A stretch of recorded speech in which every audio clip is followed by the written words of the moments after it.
안녕하십니까? 성공한 사람들의 공통적인 9가지 습관. 성공한 사람들은 공통적인 이렇게 습관인데 그 9가지를 한번 정리해서 여러분과 함께 공유하도록 하겠습니다. 첫째는 배움에 대한 열망이 있다. 이게 배움에 대한 열망은 성공한 사람들이 모두 가지고 있는 것 아닌가. 그리고 또 인생을 즐겁게 사는 사람들이 모두 가지고 있는 것 아닌가.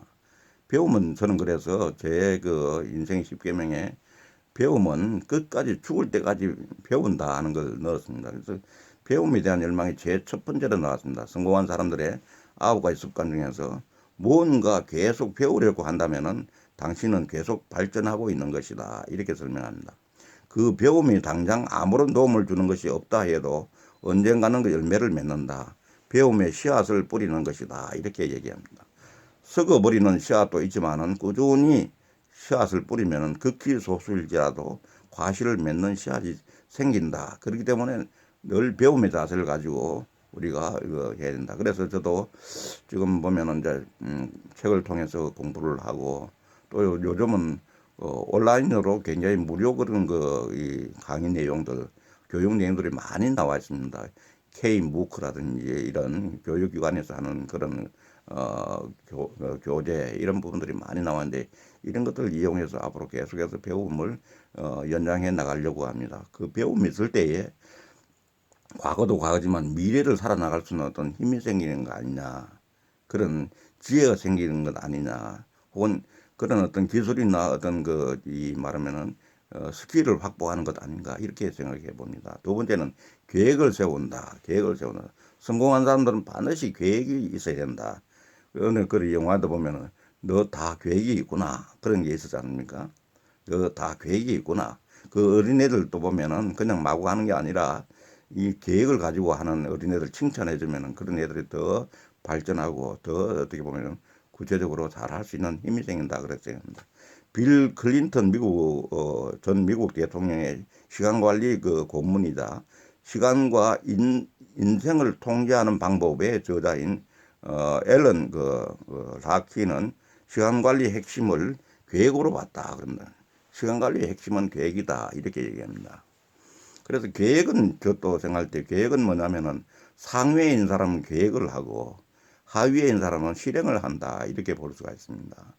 계획을 하고 기획을 하는 사람은 어떤 조직의 조직으로 봤을 때 상위 계층에 있는 사람은 주로 계획이나 기획을 하고 하위에 있는 사람은 실행을 하는 쪽이다 이렇게 볼 수도 있습니다. 계획은 미래를 현재로 가지고 오는 것이다. 계획을 세우면은 미래의 일을 지금 할 수 있다. 지금 당장 초라하게 느껴진다면은 좀 더 나은 미래를 계획하라. 참으로 훌륭한 말입니다. 그 미래가 100% 실현되지 않더라도 현재보다는 나은 미래를 맞을 수 있을 것이다. 전 또 어떤 게 있냐면은 4차 산업혁명 시대에 맞는 그게 여러 가지 자격증이 있습니다. 그런 자격증을 확보하는 이런 부분도 보면은 그 가운데 제가 확보한 게 인공지능 산업 컨설턴트라는 그 자격증이 있습니다. 이걸 이제 자격증 지난 2월 15일 날 자격증을 획득을 했는데 이것도 앞으로 그 일들이 적절하게 주어질 것이냐 아니냐는 그때 가봐야 하는 문제지만 지금 현재로서는 그걸 따질 문제가 아니고 내가 예상되는 그런 어떤 게 있다 그러면은 지금 한번 도전해 보는 것 이렇게 하는 게 중요하다. 그래서 계획을 세워서 이런 미래에 필요한 자격증을 우리가 확보하는 이런 것도 젊은이들에게 권장해 마지 않는 것입니다. 그리고 세 번째는 일찍 일어난다. 일찍 일어난다. 저도 오늘 아침에 일찍 일어나서 지금 이렇게 작업을 하고 있고 여러분에게 좋은 서비스를 하기 위해서 준비를 하고 있습니다. 동트기 전에 일어나는 것이 좋다. 그런 버릇은 건강과 지혜를 얻게 해준다 하고 아리스토텔레스는 이렇게 얘기했다고 합니다. 한때 베스트셀러에 올랐던 아침형 인간이란 책에서 한결같이 강조하듯 성공한 사람들 대다수는 아침 일찍 일어난다고 합니다. 주위를 둘러봐도 아침에 일찍 일어나는 사람치고 가난한 사람이 없다고 이렇게 이야기합니다. 일찍 일어나야 먹이를 찾는다 그런 얘기 있지 않습니까? 일찍 일어나면은 남들이 자고 있는 동안에 그 사람들이 보지 못하는 것을 더 많이 보게 되고 배우지 못하는 걸 더 많이 배우게 되고 세상을 더 넓게 사는 게 아닌가. 출발이 빠른 사람들이 하루를 더 알차게 사는 것 같습니다. 그래서 대부분의 아침형 인간이 어떻게 보면은 세상을 더 밝게 살고 더 말하면 더 계획적으로 산다 이렇게 보는. 그래서 지금 보면은 건강과 지혜를 얻게 된다고 하는 아리스토텔레스의 그 얘기는 상당히 맞을 것 같습니다. 예. 그래서 아침 일찍 일어난다. 그 다음에 친구를 쉽게 사귄다는 거야. 친구를 쉽게 사귄다. 별달리 특별한 것도 없는데 친구가 많은 사람들이 있다. 낯선 곳에서도 쉽게 사람들과 가까워지는 사람이 있다. 대단한 재능이다. 인생의 성공을 지위나 부로만 측정할 수 없기 때문이다. 게다가 사람 사귀는 재능은 자주 부와 성공으로 귀결된다. 친구를 쉽게 사귀는 게 이게 매우 중요하다. 우리가 나이가 들어서는 흔히 건강해서 사는 사람은 혼자 사는 걸 두려워하는 경우도 있는데 이럴 때 어떻게 합니까? 자기보다 나이가 10살이나 적은 사람들을 친구로 사귀어서 그들에게 후한 대접을 해주면 내가 세상을 떠날 때 그런 사람들의 친구로서 내 임종을 슬퍼할 것이다. 이런 생각을 한번 해봅니다. 특별히 우리가 사람을 사귀는 것은 재능이라고도 볼 수가 있습니다. 여기도 얘기지만 사람과 전혀 모르는 사람을 친하게 지낸다는 것은 하나의 그게 어떤 사업을 하더라도 성공할 수 있는 가능성이 크고 사교적인 면에도 매우 유리하지 않느냐. 그래서 이런 것들은 또 때로는 부와 성공으로 귀결된다 이렇게 합니다. 그래서 친구를 쉽게 사귀는 것을 우리는 굉장히 좋은 면으로 생각해야 된다 이렇게 생각해 봅니다. 5번째는 다른 사람을 도와주려는 마음이 있다. 다른 사람을 도와주려는 마음이 있다. 영국의 작가 찰스 디킨슨은 다른 사람의 짐을 가볍게 해주는 사람치고 무가치한 사람은 없다고 말했다. 참으로 디킨슨 제대로 잘 발견했습니다. 누군가를 도와줄 따뜻한 마음을 갖고 있다는 사실만으로도 당신은 가치 있는 사람이다. 자신 초라하게 느껴질 때 극복할 수 있는 가장 좋은 방법은 자원봉사 활동에 나서는 것이다.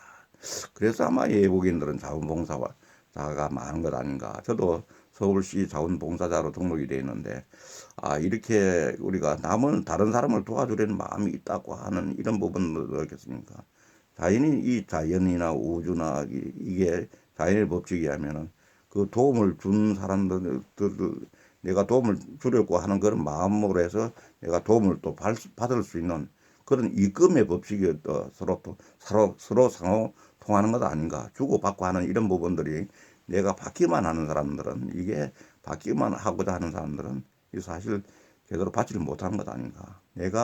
그래서 대표적으로 보면 최수종 씨라든지 이런 사람 보면 세계적인 봉사자로 기부왕으로 이렇게 봉사를 하는데 이런 사람들 결국은 그런 봉사 활동을 통해서 또 자기가 명예라든지 또 자기가 지금 하고 있는 배우 탤런트 역할에 대한 역할이 더 많이 주어지지 않느냐 하는 이런 생각을 해봅니다. 그래서 나이가 들더라도 더 자기 역할에 더 충실하고 많은 사람들로부터 존경을 받을 수 있는 건 뭐냐. 남에게 베풀 수 있는 그 마음을 가지고 실제로 봉사활동을 하는 일로서 상당 부분 역할이 채워져 있을 때 이런 사람들은 말하면은 사람이 이런 자연과 다른 사람들과 이 세계와 서로 교감하면서 주고받고 할 수 있는 기본 테이크 같은 상태에 먼저 자기가 솔선수범하는 거 아닌가 이런 생각이 들어서 저는 그런 사람들을 본받고 싶고 늘 다른 사람들 대신해서 칭찬해주고 싶습니다. 6번째 절제의 미덕이 있다 그랬습니다. 섹스 스캔들이나 비리 혐의 때문에 하루아침에 몰락하는 유명인들을 심심치 않게 볼 수 있는데 절제가 부족하기 때문이다. 음식과 섹스, 돈, 성공, 질투 등에 대해 절제만 할 수 있어도 인생은 훨씬 더 평안해진다. 큰 성공을 거두지 못하더라도 절제할 수 있으면 안정적이고 명예로운 노후를 보낼 수 있다. 그래서 저는 이런 분들을 어떻게 생각하냐면 자기 스스로를 갖다가 감정 조절을 할 수 있는 것, 이런 것도 관계되는 것 아닌가. 이 조절이 안 되면은 결국 뭐냐면은 감정 조절이 안 되고 자기가 어느 정도, 그래서 이게 또 다른 말로는 흔히 말하면 뭡니까, 과유불급이라 그러죠. 과유불급, 이런 생각을 가지고 자기 스스로를 억제하고 통제하고 조절할 수 있는 사람만이, 그런 사람이 제가 볼 때는 훌륭한 리더가 될 수 있는 것 아닌가. 그런 의미에서 여기서 얘기하는 음식과 섹스, 돈, 성공, 질투 등에 대해 절제만 할 수 있어도 인생은 훨씬 더 평안해진다는 말, 맞는 말로 저는 생각을 합니다. 그리고 일곱 번째는 매일매일 더 나아진다고 하는 생각입니다. 미국의 작가 어니스트 해밍웨이는 동료들보다 뛰어난 것에 고결한 것이라고는 없다. 진정한 고결함이란 과거의 자신보다 더 나은 자신이 되는 것에 있다고 말했다고 합니다. 남들보다 뛰어난 것에 찾지 말고 과거의 자신보다 더 나은 자신이 되는 것에 진정한 고결함이란 거기에 있다고 얘기합니다. 사람들은 남과 비교는 잘 하면서 과거의 자신과 현재 자신은 잘 비교하지 않을 것 같다. 나는 과연 이전보다 더 나은 사람인가? 자신을 돌아보고 점점 더 나은 인품을 갖추기 위해서 노력을 한다면은 어느 순간 미국의 작가 너테니얼 호손의 큰 바위 얼굴에 나오는 주인공처럼 진정으로 빛나는 성취를 거둘 수 있을 것이라고 이야기합니다.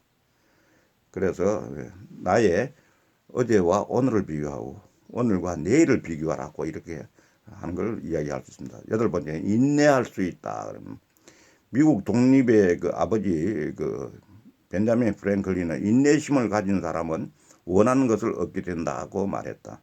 사람들은 한순간에 감정을 이기지 못해 분노하는 경우가 많다.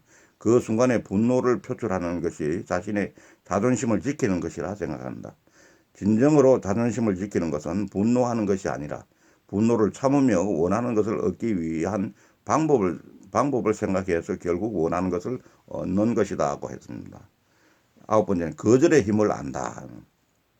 세상에 둘도 없이 선한 사람이 나쁜 일에 연루되는 경우가 있다. 10중 8구는 사람이 너무 좋아 누군가의 부탁이나 권유를 거절하기 못했기 때문이다고 얘기합니다.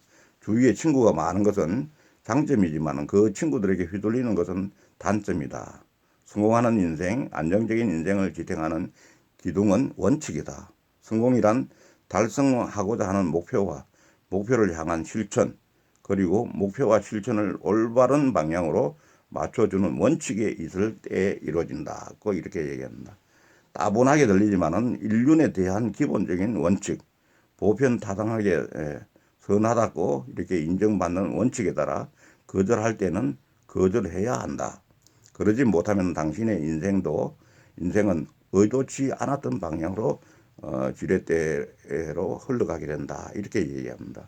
이건 이제 행복한 아침 편지에 나와 있는 내용입니다. 그래서 오늘은 성공한 사람들의 공통적인 9가지 습관, 이건 매우 중요한 습관이라 생각해서 여러분과 함께 공유했습니다. 아무쪼록 좋아요 해 주시기 바라겠습니다. 감사합니다.